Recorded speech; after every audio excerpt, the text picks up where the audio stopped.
Hello, and welcome back to Level Zero Literacy. I'm Mason, and I'm so happy that you've decided to join us for another episode. This week we'll be discussing Spiritfarer, a delightful little game that Sam brought to our attention.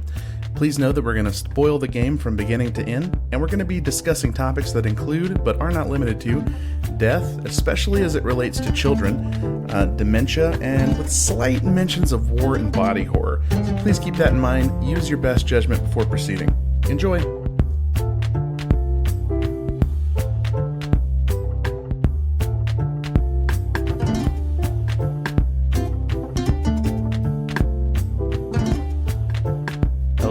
And welcome back to Level Zero Literacy.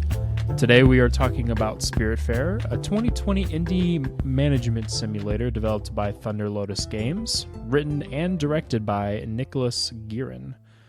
The game was influenced by the developer's own experience with grief mixed with a toned-down experience that you would see in Harvest Moon or Stardew Valley. You play as Stella, a woman who finds herself replacing Charon as the Spiritfarer, charged with ferrying spirits from the living to the afterlife, fulfilling their last wishes, and then bringing them to the Everdoor, where they can finally depart this world and cross over. Big themes in this game include grief, loss, and our experiences in life with accepting death. And of course, as always, I'm joined today by my two co-hosts, Mason and Buck. Hey. Yo. And then we also have a special guest with us today, Kristen. Want to say hi? Hi, everyone. I'm really excited to be here today, and I am actually the wife of Buck. So we're going to break the normal structure a little bit today, and I actually want to start with people's one moments, because I think when it comes to this game and its themes, it's really important to establish a baseline with where people are at when it comes to approaching things in this game. And so I want to kind of get a read on the room as to where people are to kind of guide our discussion. So Buck, why don't you start us off? The moment that kind of really resonated with me was when you are picking up Astrid.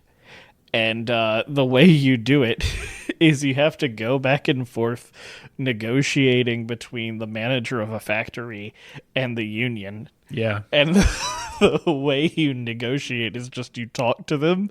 You talk to the union says what they want. You go to the manager, and the manager is like, wow, that's really inconvenient. I'll do it anyway. Well, only for the sake that he can go to the bathroom. Yeah. He's like locked. He's like locked in this one room. There's a lot of places that maybe felt more affecting to me emotionally, as I'm sure we will discuss, but just playing the game, and the thing that stuck with me was just that whole sequence. Yeah. Because it was just it was funny, and also I really liked the message it was sending. There's a lot of very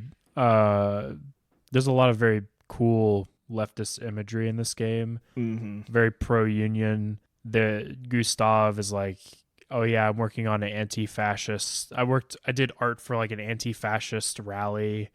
There's a lot of small bits and pieces all across. A tool is always the union I was in when the long nights in the union negotiations. There's a lot of that sprinkled in, which is nice. It's really refreshing.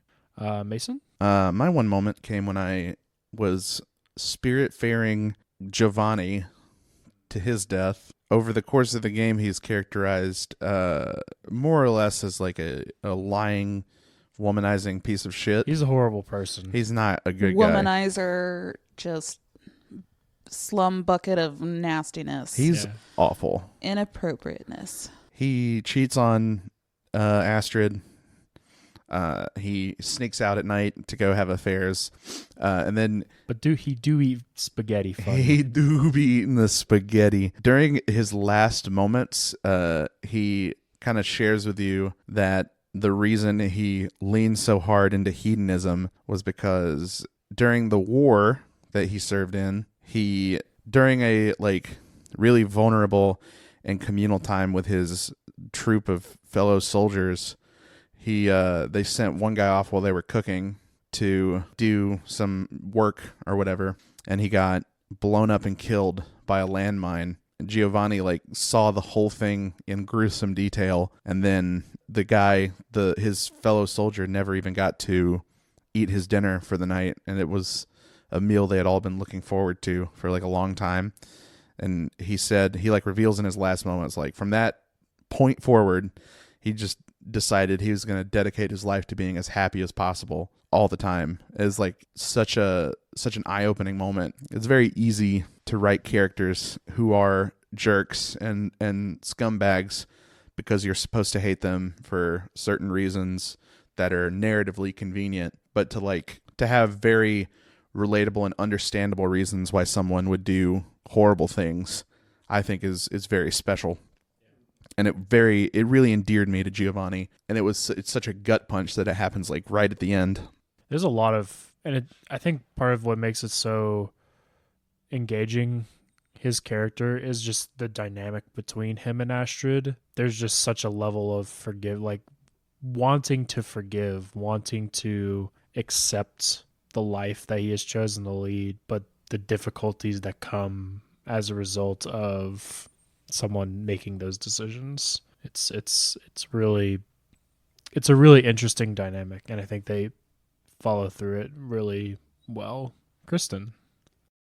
So my one moment, and I guess part of it stems from coming to understand my annoyance and being like, okay, I can understand why these characters are this way. And so Bruce and Mickey are the characters that really stood out to me the most, and their full story, and playing and doing all of their favors, and the whole annoyance of, okay, these assholes need granite and marble and gold, and I'm like, okay, they're very demanding.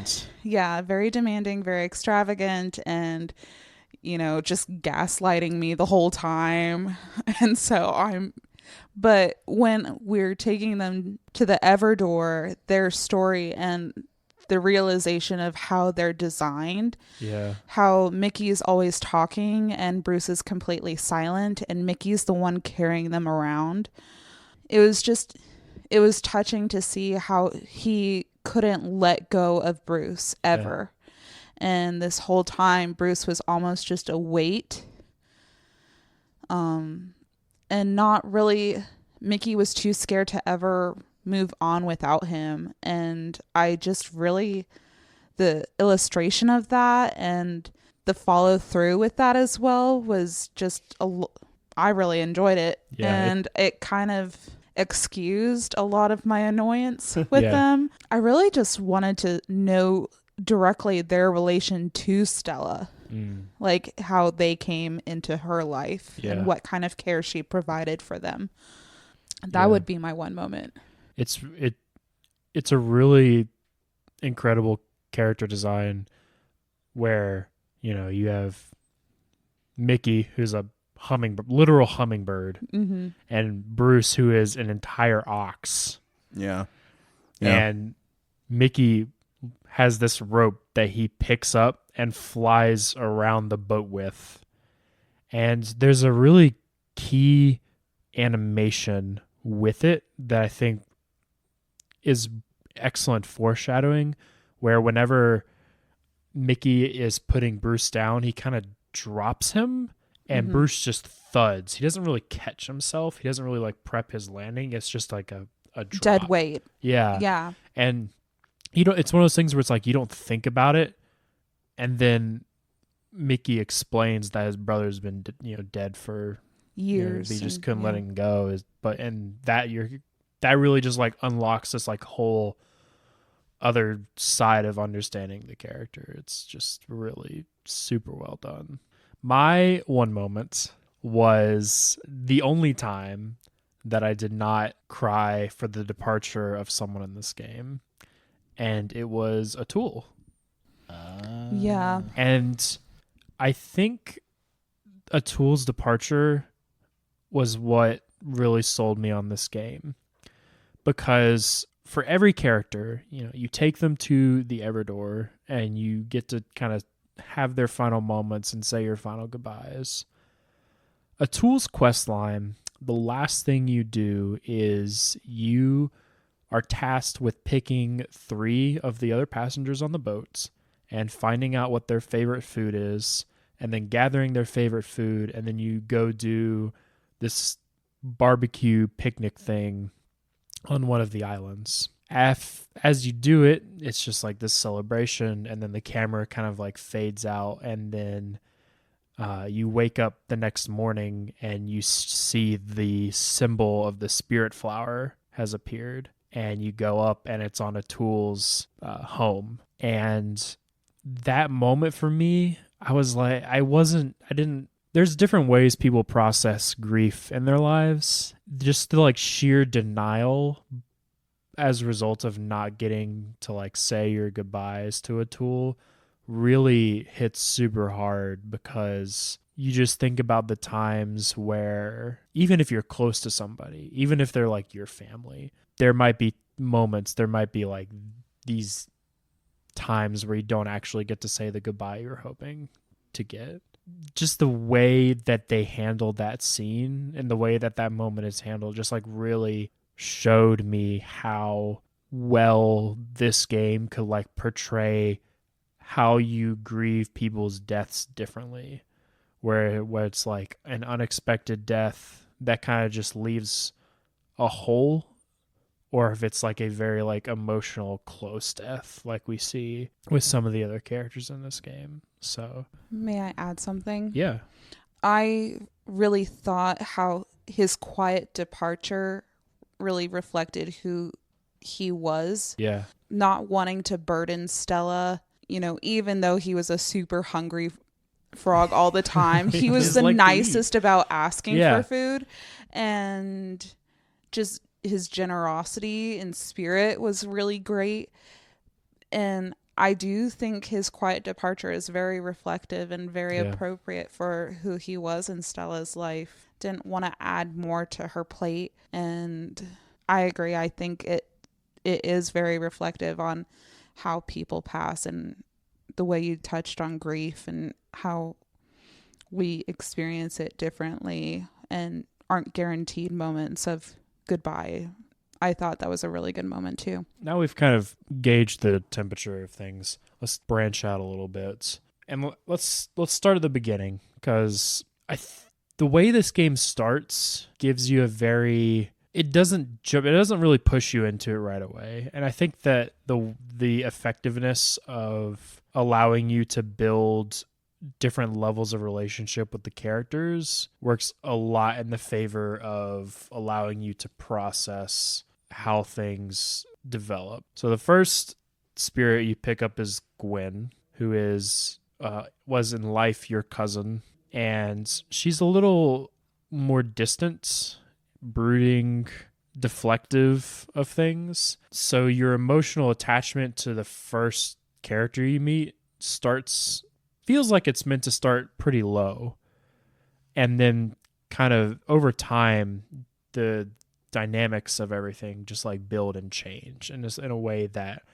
I feel like with games like this, if you push the sadness and the grief too hard too early, then most people are just going to turn off. But I think what this entire game does is it builds a really nice arc. You know, you have these characters at the start that are very accepting. You know, they're more personal to Stella as a character.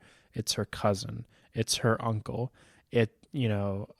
You have Gwen, your cousin. You have Atul, your uncle. You have Summer, who is kind of someone that serves as a sort of spiritual mentor for Stella. And they're all very kind and loving. And Gwen's emotionally distant, but she's kind and loving in her own ways. And then as you kind of get further into the game, you get these more disparate spirits, people that might be a little harder to love up front, like Bruce and Mikey, Gustav, Giovanni. Mm-hmm. But then by then you kind of understand what the game is about, and you are more willing to let the characters breathe and find out what they're about. So I think the way that they handle the flow of things in the story is super important for allowing the players to resonate with each character individually. Whereas if they had, I think this is something they could have very easily fumbled if they had not approached it the way they did. Yeah. I will say, so this is my first game that I've ever played to completion. I do find characters annoying. I am known for thinking Blathers is really annoying.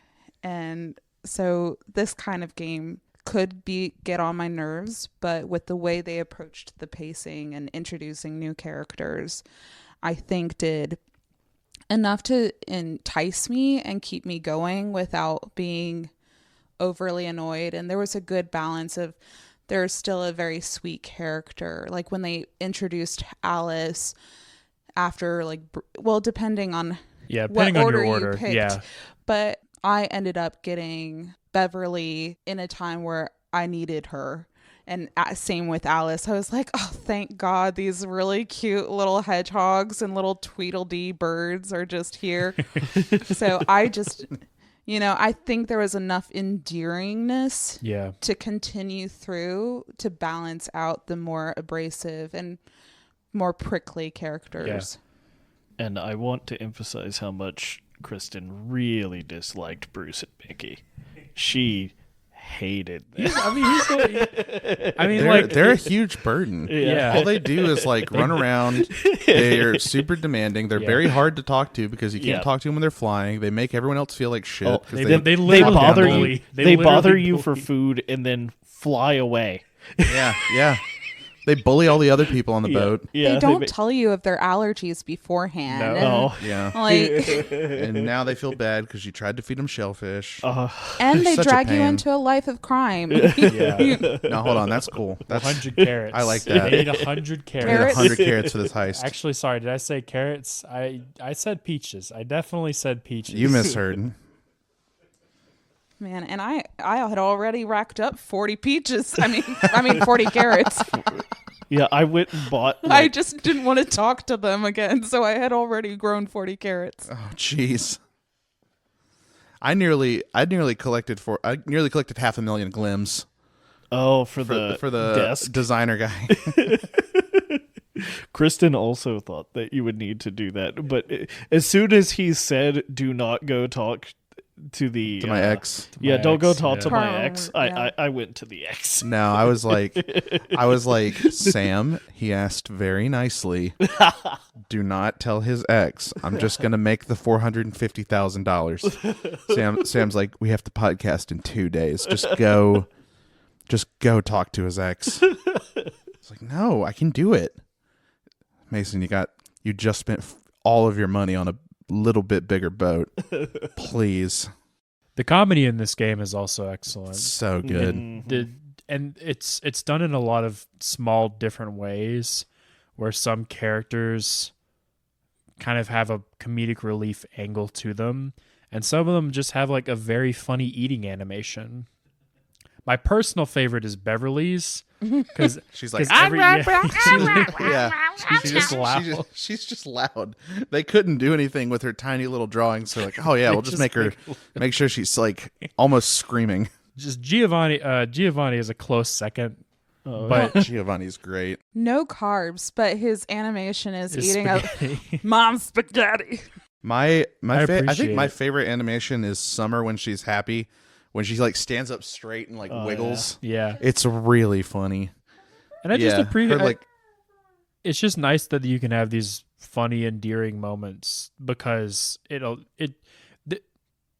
artists put their back into it. And there's a lot of games that are just sad and it's all they are, but this game really feels like it's meant to be a celebration of these people, as they are. It'd be so easy to not let it be that and just be this like long dirge of just sadness after depressing. sadness. Yeah. Mine is the meal delivery service. Feedorama. So you can sign up for a meal delivery service in this game, and it's a way for you to get like a few different recipes if you don't find them by randomly doing them. and eventually the person who's helping you quits. And after they quit, it's like the food delivery company is becoming homogenized and too big, and they end up just sending you junk every few days until you go and unsubscribe from the service. That's so good. That's so good. It's really good. I thought that I discovered that dude way too late in the Oh. game. I was like going back to tie up like rare chests and stuff, and he's like, "You want to get Feedorama?" And I was like, "Oh, I already have, Most of my stuff. I have like 78,000 Buboyizes in my inventory and 100 million yogurts, and I don't need this. See, I wish I had." I didn't start fermenting until like right before I finished playing. Well, it's one of the last things. It's one of the last buildings you build because Stanley is the one that's like interested in it. Yeah. Yeah. And I think he was the last of the core cast that you picked up, Mason. Well, Stanley's not easy to get because eventually you just stop fishing. Yeah, I didn't right? fish anymore. Well, yeah. You like Yeah, That's the thing, Sam had is, to tell me like, to do I- it. For me, I eventually had cultivated enough resources where I was like, okay, I don't need to do the resource farming anymore. So I just started fishing whenever I was traveling somewhere because it was like for me, fishing mini games are one of the best ways to pass the time in this game. I think they do a really good job of making the resource management purposeful and so that it gives you something to do as you're traveling between destinations that feels like that doesn't make it feel like you're just doing busy work because there's actual purpose behind doing things on the boat. Hold on. I'm going to push back on that a little. End game, for me. End game, sure. In game, it is brutal. Like, But that's why I stopped doing it. I had 3 orchards because you can't change out your trees in an orchard. Even with just one of everything, one garden, one field. You have the cow pen, the fermenter, the smashing station, the sheep windmill, pen. the sheep pens. I had 3 sheep pens because Oh, you have to I get only multiple to get what's her name, the hedgehog on board, Alice on board. You have to get multiple.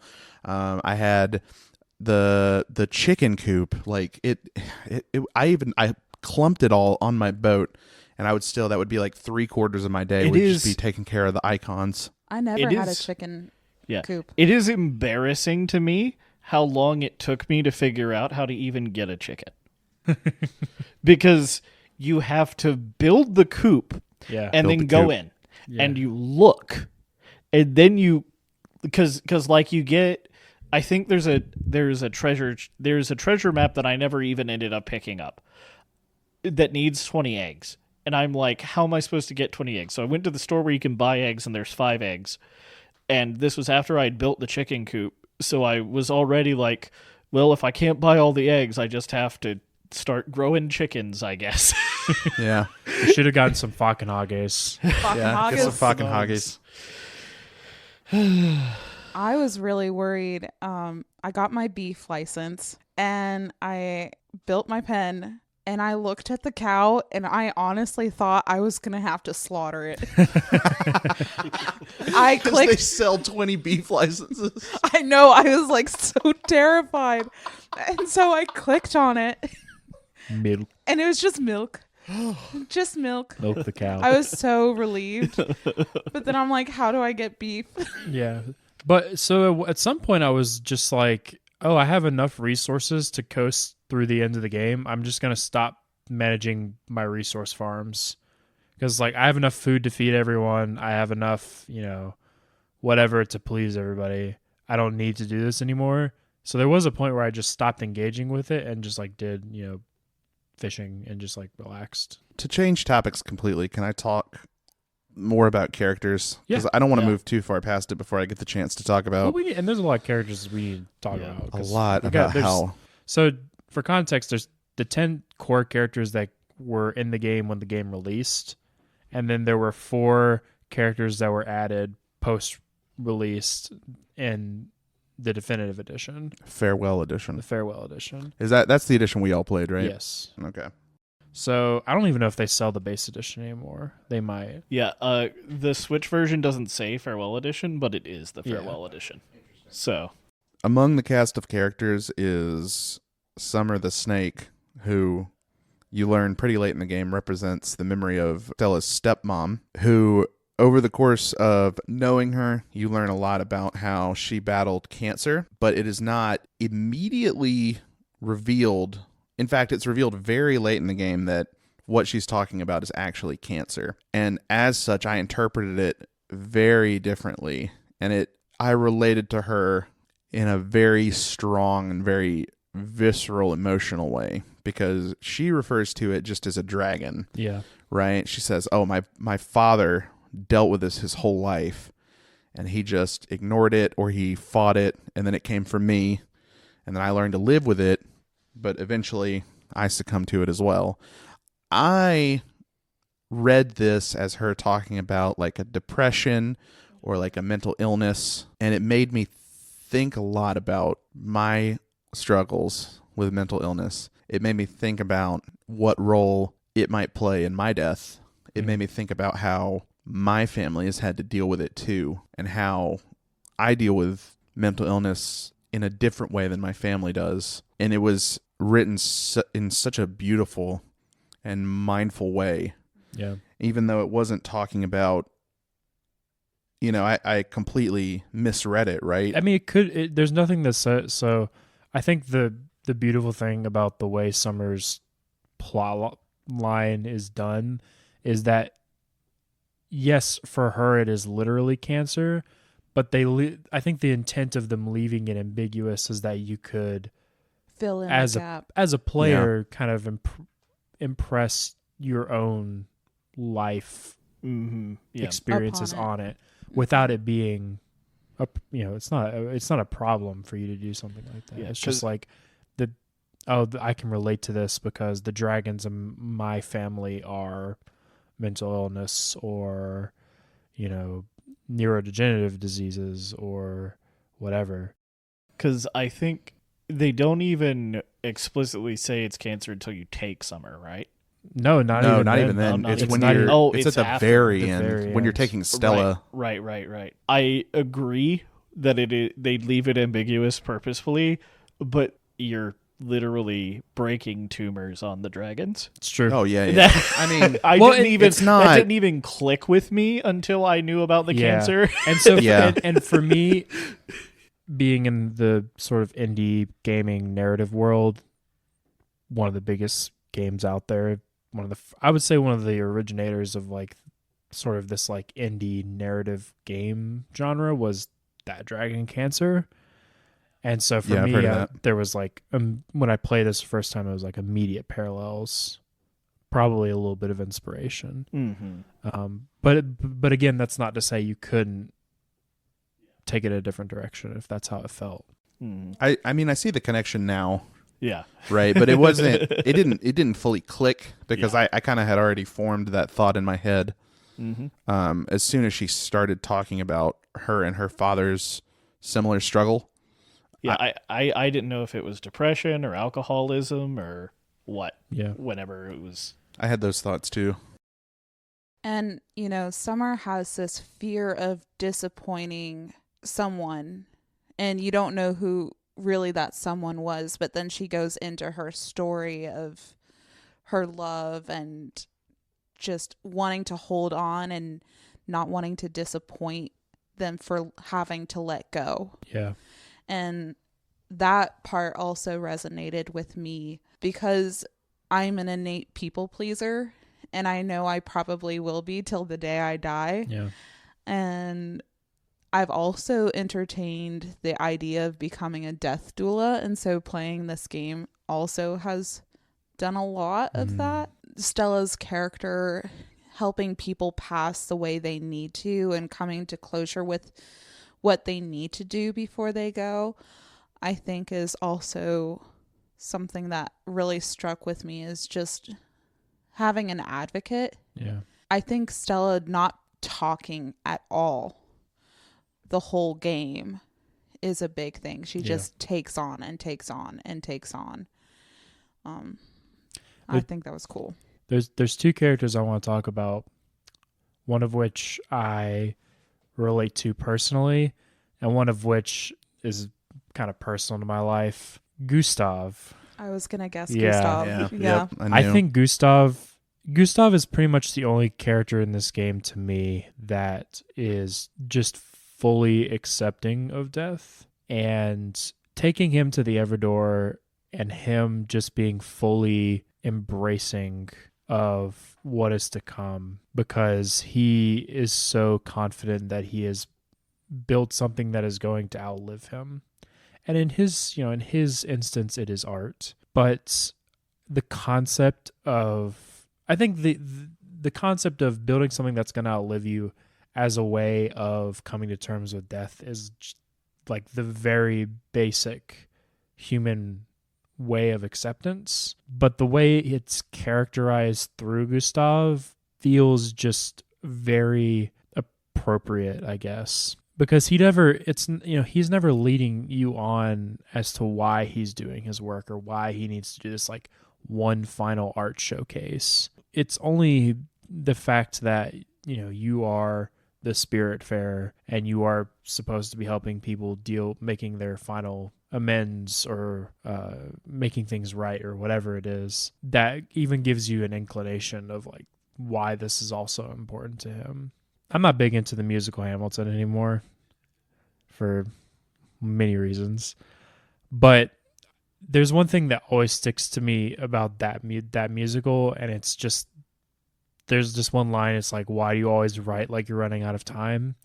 And there's just this intrinsic thing to me about artists and creators, that there's this like rush, this need to Urgency. put yourself Yeah. out there and become more than what you are, so that the things you do, the things you've said, will continue on once you're gone and will continue to impact and change the world. And I just really appreciate that. Like Gustav is like kind of like stuck up and like very picky about things, but it's because he wants everything to be just so. I also think it's there's like a fun juxtaposition with him, given how sort of nonchalant and ready he is to pass on. Yeah. Once his work is done, he just approached me and he was just like, whenever you got time, just drop me by the Everdoor. All the other characters are like, okay, I'm ready. Yeah. We need to go. I'm gonna face it. Yeah. Gustav's just like, if you're in the area, just drop me off. Yeah. I'm gonna go ahead and Got the old shuttle boat. yeah, just Just row me on over. when you're don't make it trouble when you're there. Yeah. Hey folks, me again, popping in for the mid-episode advertisement break, or at least I would if anyone had purchased advertising with us. Instead, I'll remind you to like, comment, and subscribe all of our social media feeds, and rate us 5 stars on your podcast platform of choice. If we don't get enough engagement, I'll be forced to give you my opinions on Quentin Tarantino movies. Anyway, this segment's over, so I'll pass you back to the episode. Well, and I really liked Gustav's final statements, just talking about atoms and just the legacy is kind of what you were talking about, but just his understanding with insignificance, but his deep desire to create significance, I thought was really, really cool to see. And yeah, I mean, I liked Gustav. I liked Gustav a lot as a character. But he was so completely honest in the beginning about him losing function of his body. He revealed his story and his life very quickly compared to a lot of other characters. Yeah, he's not cagey about it. No. And I don't mind creating exotic and exquisite meals for him. It was fun. Give him some paella. I think it's a little funny that whenever you give him something he will eat, but he doesn't love. Nourishing. He's just like, this is nourishing. I don't necessarily know that Gustav, and this is like kind of stuff that was revealed very late into the game. I think the reason Gustav is so open is because he's a lover of Stella's sort of in life, right? They knew each other and were romantically involved during the time in Japan that Stella spent in her real life in Japan. Him being open with her is a reflection of that time together. I think with other characters that probably, I don't know for sure, I think with other characters that probably were only in Stella's life for short periods of time, like Mickey, like Giovanni and Astrid, like the people she was taking care of in the hospital. yeah, Stanley. There's less to know about them because Stella's probably kind of filling in the blanks a little. And her time was shorter with them Yeah. in general. Yeah, exactly. Like there's like a mirroring of the role the people played in their lives, right? People like Gustav and Summer and Atul, they stick around a long time because they played a large part in her life. And then there's these smaller people. I think Gustav's personality, I think his openness is like a reflection of that, right? Yeah. Mm-hmm. The other character I want to talk about is Alice. Alice. So this one's rough, man. yeah. This one is well, rough. and this one became very personal to me in the last year. Last year my grandmother passed away, and she, for the last like couple of years, had been declining in mental, In memory. we never know. It was never like a formally induced or Alzheimer's or dementia or whatever. So we never like knew the exact reasons, exactly what was going on. Just like watching Mason play through that again, it just hit very differently, because when you take her to the Everdor, she just thinks she's on the beach with her family. And it made me think a lot about, my grandmother's final days. When you're in that sort of mental decline, what does it look like to approach death when you don't know it's coming? And I think the question is always like, is that more comforting? Is that better for you as a person to not know? The way Alice is characterized, because there's two characters in this game that are depicted with, mental decline, whereas Alice is a very stark descent. And then there's Beverly, who is, I think, meant to be a little, it's more ambiguous what's going on with Beverly.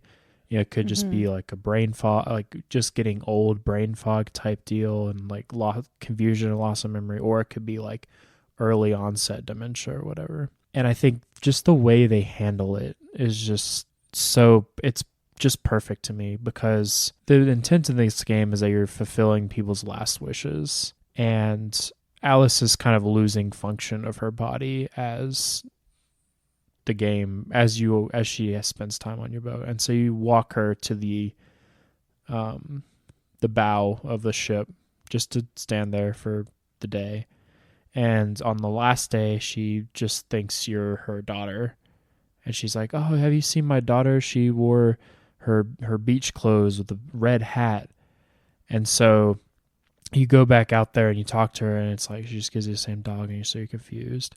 And then you check your objectives, and it's literally just like, take Alice to the Everdor. And it's because what she needs in her final moments is to be reunited with a daughter that she can't be with literally, but you can give her some kind of solace by filling that role for her. And it's just such a beautiful, it's so simple, but it's just so perfect to me. Yeah.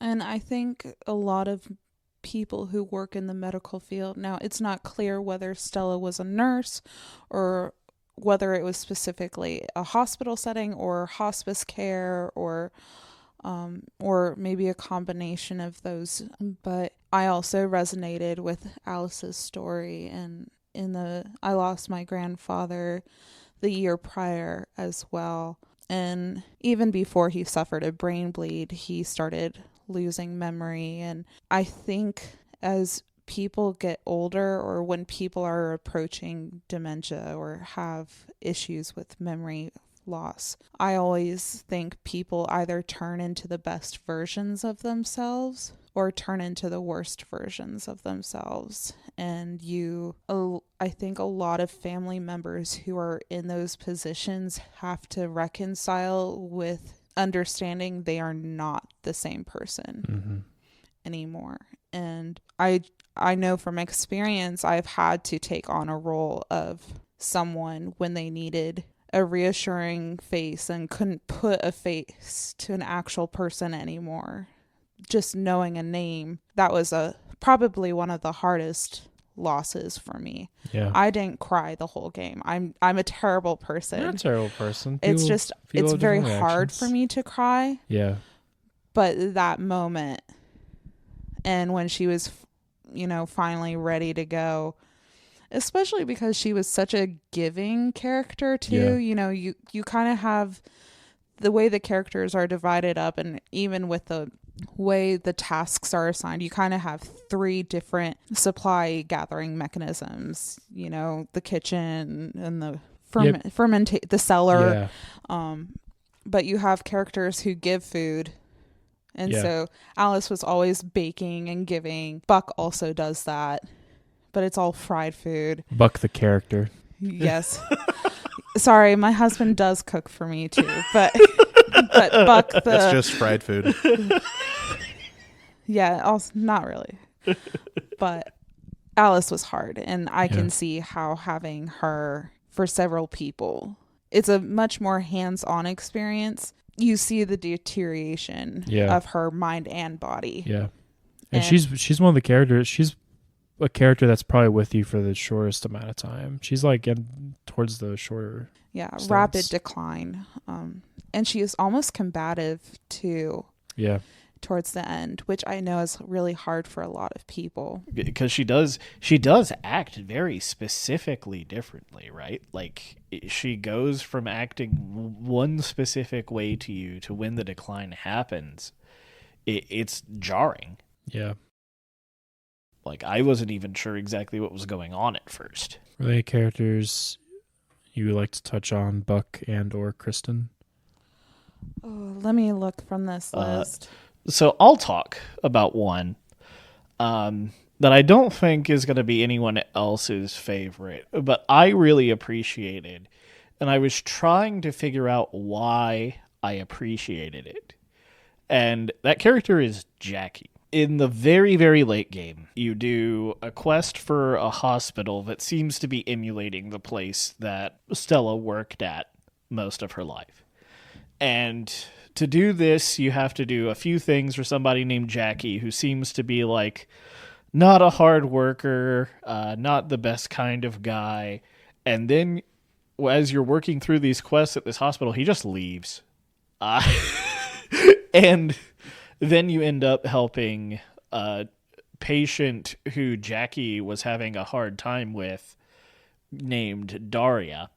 And after you finish Daria's things and do some other things to help the hospital out, Jackie just shows up on your boat in Gwen's house. Just assumes he can take over. Yeah. And, Jackie's whole thing is you're trying to help him. And Jackie does come to terms with a lot of his own flaws after doing a lot of blaming himself for specific things. It's very interesting how he just kind of gives up. I think it's interesting because I think it reflects a lot of what a lot of people experience in school. I don't know how often I've talked about this. I was a high school science teacher for 6 years in high-level sciences. I saw a lot of my average student in Jackie. And I don't mean like my average student was like a scumbag who tried to take advantage of most of the people in his life and make excuses for how he acted. But just Jackie is an average person who has flaws, who he doesn't like to acknowledge. And sometimes trying to work for your own flaws is too hard.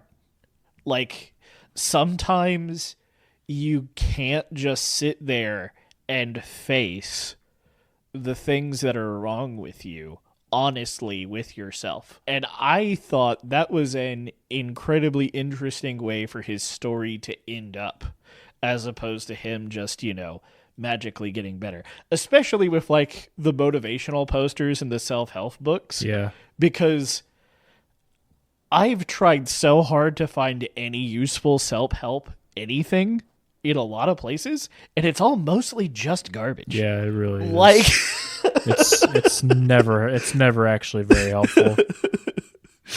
I liked going on that journey with Jackie, and yet maybe it sucks that he just gives up and moves on and doesn't really want to put the work in to get through it, but that happens to people sometimes, and I don't think you can really blame them, right? Like, I don't know. I No, it's a fair assessment. I think, it's so easy. It's one of those things where it's like, if you are someone who struggles in general, it's very easy for other people to look at you and say, "Oh, you just need, you just need to do this, you just need to do that." But in all reality, it's the resources that people give you a lot of times are not actually what you need. And at some point, it's just like too difficult to keep trying to like give in to what these people are trying to impress upon you. Self-improvement can be a fight, and you don't always win fights. yeah. It's hard. You're fighting an uphill battle sometimes, depending on the thing. Mm-hmm. With Jackie, all I really wanted, I'm one of the people that was disappointed in his arc, because I love a good hero. I love a good underdog story. And so much of me wants to see the better in people. And so it's really hard for me when I don't get that. But what I appreciate with Jackie's story in the end was just the accountability in the part and his role that he played in his life. Because when you first encounter Jackie, he casts blame on his employers, he casts blame on the facility, he casts blame on Daria because she's just so annoying and can't be controlled, and he's resentful of her, and there's some kind of thing that happens between Daria and Jackie that was not appropriate. But his conversation with Stella in the end is, I know he even at one point was like, my parents were bad people. Mm-hmm. And he comes to terms with, they were actually good people. Yeah. I did not do good with what I was given. And I guess that's really all I wanted, was just a little accountability. So I'm glad I got that from him. But I guess to segue into a character, all of the characters we've mentioned so far have really been the ones that really stuck out to me. Elena didn't really do it for me. Still didn't really do it for me. Elena's there for the gamers. Yeah. She's for those there... who want to finish everything. Yeah. God, you want to fight a dragon in under 7 minutes? Yeah. I'm terrible at jumping. God. One thing with Elena that made me laugh, they got me pretty good, was when you get the chance to build her house, I went ahead and looked at the improvements, and I had stuff for some of it, and I just went ahead and... I did it. I did it, and I go and talk to her, and she's like, all right, don't you dare put a single bell or whistle... What did you do? It was like, son of a gun, they got me. She never They got complained. me. I liked that I liked that her mood dropped because she saw you hugging someone else. Yes. Oh. She saw me hug Buck, and then she's like, she like green sad face. Got offended. But I was gonna ask if I could talk about something that isn't a character based thing, but yeah, totally, gameplay. Please do. In the end of the game, where you then are introduced to, I guess maybe I want to talk about the owl, like the ominous owl that is introduced. Because in the beginning you're like, is this depression that I'm escaping? What am I? But then going on, you have multiple interactions, and then in the final one, it's like, I've come for you. Yeah. And then you have that conversation with your sister. And then it's the end game, right? Yeah. So just to, so the owl you kind of learn is Hades. Yeah. Is your Stella's personal understanding of death, of like a personification of death. And then when you get back, so and the interesting thing about that is those scenes all happen kind of far apart. So they happen far enough for you to be able to kind of forget about them. And then they get you again. And then it's just like, so there's only 3 of them. There's one that happens the first time you go to the Everdor. And there's one that happens like 3 or 4 characters in. Yeah. And then the last one happens after number 9, I believe. And then after that, when you get back to your boat, if you haven't been paying attention this whole game, if you haven't been paying attention, the plants are growing. The plants have been your... growing the whole time near Stella's cabin. And when you go back after your third interaction with Hades, there is a flower that's blossomed. Flower, yeah.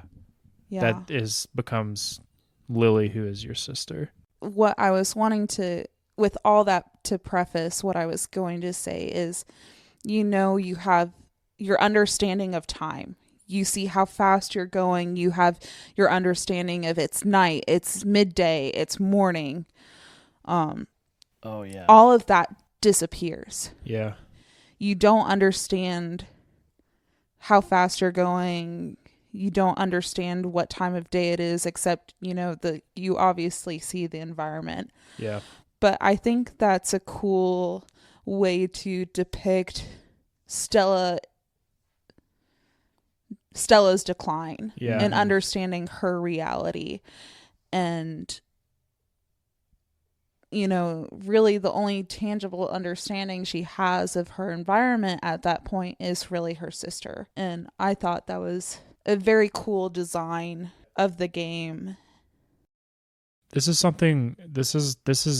actually something that we're going to come back to when we do a Mori in the future, which was not something I ever thought I would draw between these 2 games.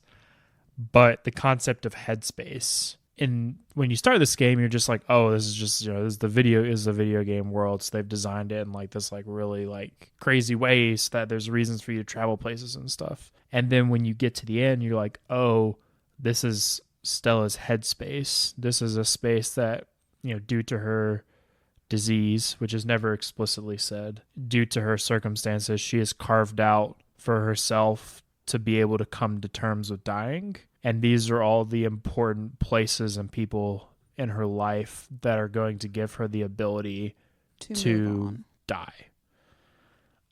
Or let go, I think. Yeah, to process. Mm-hmm. And there's something, and we'll revisit this when we talk about Amori sometime in the future, because I think it'll be interesting to talk about the parallels.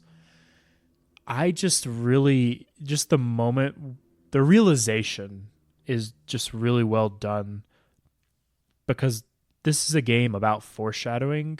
Mm-hmm. And on a watching someone else play through, I was able to pick up on a lot of things that due to the things I knew were coming, the events I knew were going to happen. And it gave me a whole new appreciation for how the game ends and how they develop out and how they play out, portraying your relationship with Lily and those last moments for Stella. So at the end of the game, and when we're ready to take Stella, I am of 2 minds with her leaving, because everyone aside from Atul, you've had this one-sided dialogue. I mentioned earlier, Stella doesn't talk at all. And so, I was like, wow, I'm so ready. I have Daffodil with me. I'm ready to get a little bit more closure, or ready to understand her more. And absolutely nothing. Yeah. Just paddling. And I thought it was a fluke, because playing on the Switch, I had several times where my game just crashed. Ooh. I had sheep that were just going back and forth, back and forth, back and forth, That's- doing a wicka what. I think Buck sent us a video of that. It was I did. very, very funny. It's really funny. It happened so many times. But I kept pressing A, thinking something was going to happen, and nothing did. Yeah. Part of me so much wanted an ending where she explained how she felt, Yeah. but at the same time, I understand that her silence might just it's truly how people leave. They don't get a chance for a last word. I think you also are getting how Stella feels. She feels at peace. Yeah, just ready. She's, there's no, she paddles herself to the Everdor like she paddles literally everyone else she's taken. It's to me, it's like you have to sort of piece together how she feels from the events of the game. Once you are able to sort of conceptualize that it's all just going on within her head, the events of the game become her meditating on and coming to terms with her own death, right? Mm-hmm. And so it's hard at the very end because you don't get that nice little bow on the present. But, she's dying of some kind of like brain disease, right? She's had her whole life kind of Encapsulated. Yeah, that's it. She's had her whole life encapsulated in the events of the game. You got to see it in brief, and that from beginning to end, from literally the first scene to the end, is her trip to the Everdor, right? It's not as clean, and you have to fill in a lot of gaps, unfortunately, but that's what it is, right? Yeah. And there's I know this is going to be a little hackneyed to say, but like there's even a little bit of like characters embodying like the different stages of grief as if she is grieving herself. Whereas like you have people like Gwen, who's very denies a lot of things about her life. And then you have people who are more like acceptance, like Summer and Gustav. So, But then you also have your anger yeah. as well. Mickey Yeah, in Mickey, the beginning was for angry. Sure, yeah. Well, he even explains just it's not even that he's angry about his death. He's angry about his brother. Yeah. Right. He expressed even in his dialogue. He expresses like his moments of rage of just and in different ways as well. It's really interesting how I love how the whole game gets recontextualizes once you learn. Well, and I don't want to, I'm not trying to insult this game by saying what I'm saying. It's fine. No, it's But totally fine. the way it's kind of tofu / cauliflower. You are the condiment that is marinating the game. Yeah. So your past experiences are filling in the gaps, and even how we interpret the dragon and trying to escape the dragon and never being able to, that's the little flavor that our past adds to that. Mm-hmm.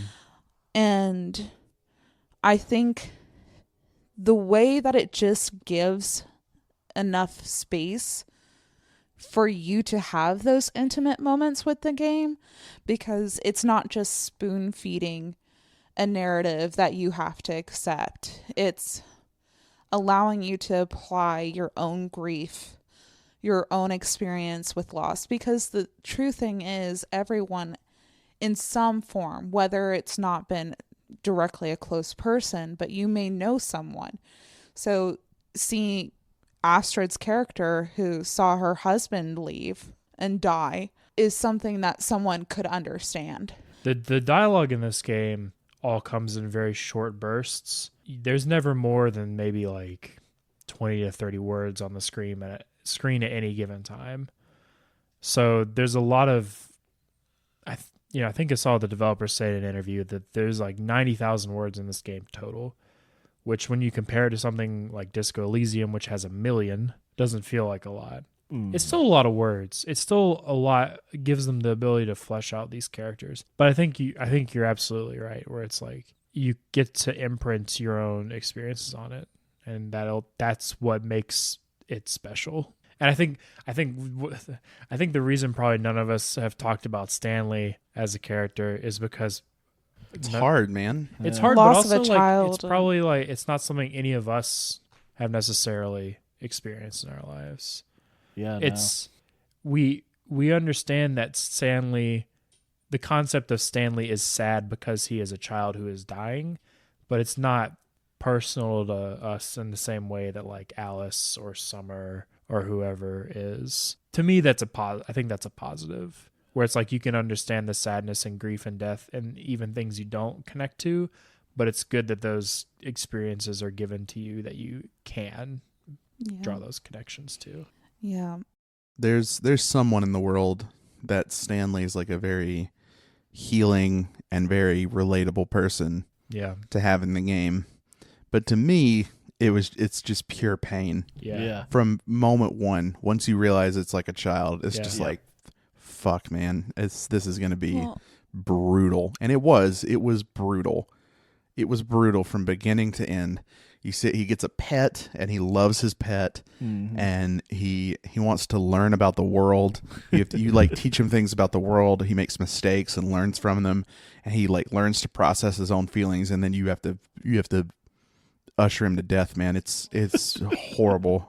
And he's scared of the shadows, you know, and you're trying to protect him from those shadows. That was really hard. And I mean, the way Stanley hugged your character, like I was like, please don't let go. Like you were just he's adorable. So precious and just honestly so pure. And to see a character as innocent and as endearing and as youthful to go, that's a struggle I hope I never have to actually experience firsthand. Right. You know the worst part I think about Stanley? What? You have to grow him.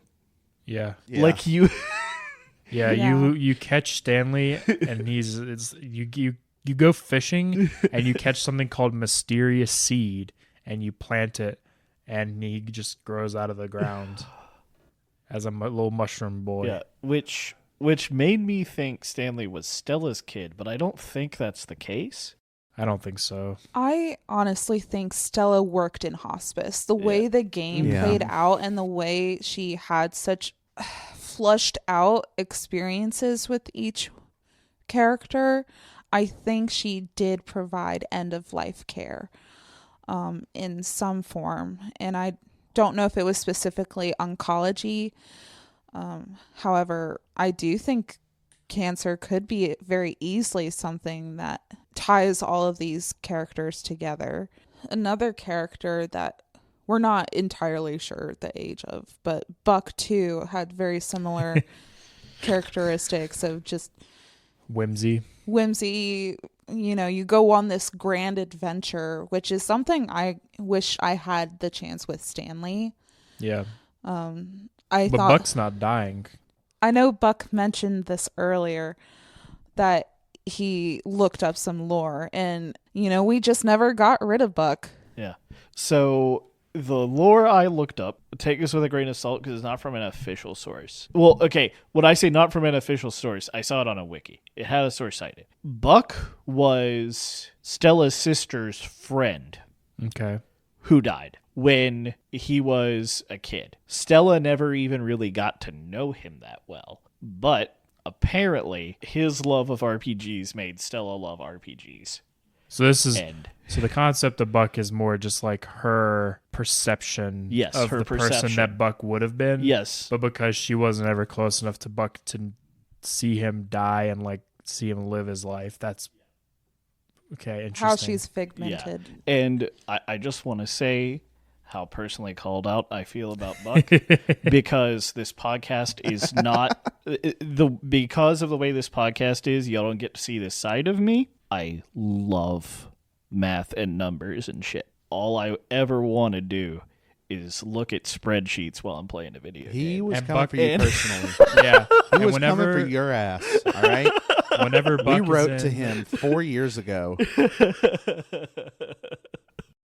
and whenever Buck is in a big mood, good mood, he also opens his mouth really wide and goes, Yeah, so Buck is interesting. I think it's cool that there's a character that, regardless of what their relationship is or what the intent is, there's a lot of different ways I think you can interpret Buck's character. Mm-hmm. So he's kind of an outlier when it comes to the spirits in the story, which I think works in his favor and works in the favor of like fleshing out the world, quote unquote, the world, the headspace of Stella, and like all the things that are going on. Yeah. Any final thoughts? Any last things people like to add about anything about the game? Did you lie to Astrid? Nope. No, I told her the truth. She Yeah, I was told her the good to me, truth. and I was good to her. Yeah, she isn't even really that happy about it, right? When you No. tell her, it's Well, she She's got a lot of deflects. complicated feelings Yeah. wrapped up in it, right? and it's interesting because I wonder what happens if you do, because there's trophies for each one. Yeah. So I have to imagine she doesn't But- believe you. I don't know. I'm not gonna replay. She this probably game to finds find it. that out, She though. probably I imagine she finds out, and then there's like a Yeah. breach of trust between you and Mhm. her, Mm-hmm. and there's like a very powerful moment from that. But yeah, I wasn't gonna lie to her. So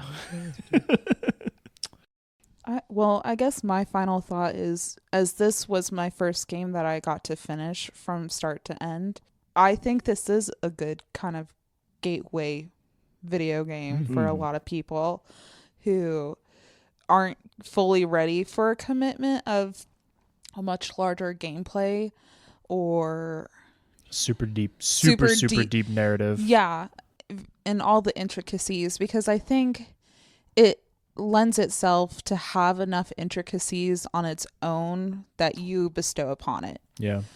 So I definitely recommend this game, and I assume everyone who's here has played Definitely. it. But if you have someone in your life that needs a little bit of something, if you want people to feel things, I want you to feel. there's this something. really cute game called Yeah. Spiritfarer.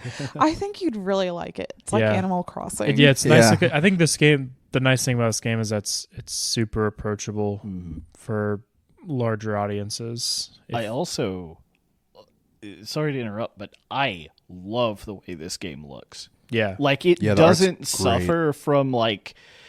I don't mean to be mean, but there's a lot of mediocre looking indie games. Yeah. Yeah. Like Yeah. where you can tell like it's a labor of love, but like they can't put as much labor in. This game is beautiful looking Yes. and it sounds amazing. Yeah. Like, All right. Mason, any final thoughts you want to add? Huge. This game's like a huge juxtaposition from like the normal kind of thing I like. And I still loved it. It tells a very human, very touching story without being esoteric or like overly kind of shrouded in, you have to interpret a ton of stuff and fill in the blanks yourself, that kind of thing. It's very approachable. It's very beautiful. Well, and it's not a one answer fits all kind of thing. It's an all answers fit one. So They do a lot with a little. Yeah. Do a great job. All right. Well, with that, we're going to close out the episode. Thank you all for listening. On our next, if you want to pick up Spiritfarer, it is available on most major gaming platforms, including Steam, the Switch, Xbox, and PlayStation. Next week, for our next 2 weeks, we will be playing Parasite Eve. the If you mitochondria is are- the powerhouse of the cell. Yeah, if you are trying to follow along with the schedule. So This is going to represent a big change for Big us. tonal shift. I'm excited for this. So we'll see how it goes. It does a lot. This next one does a lot like visually. It does a lot like it's a big genre piece. It's going to be a huge. I'm very excited for the opportunity to explore something very different. Thank you all for listening, and we will catch you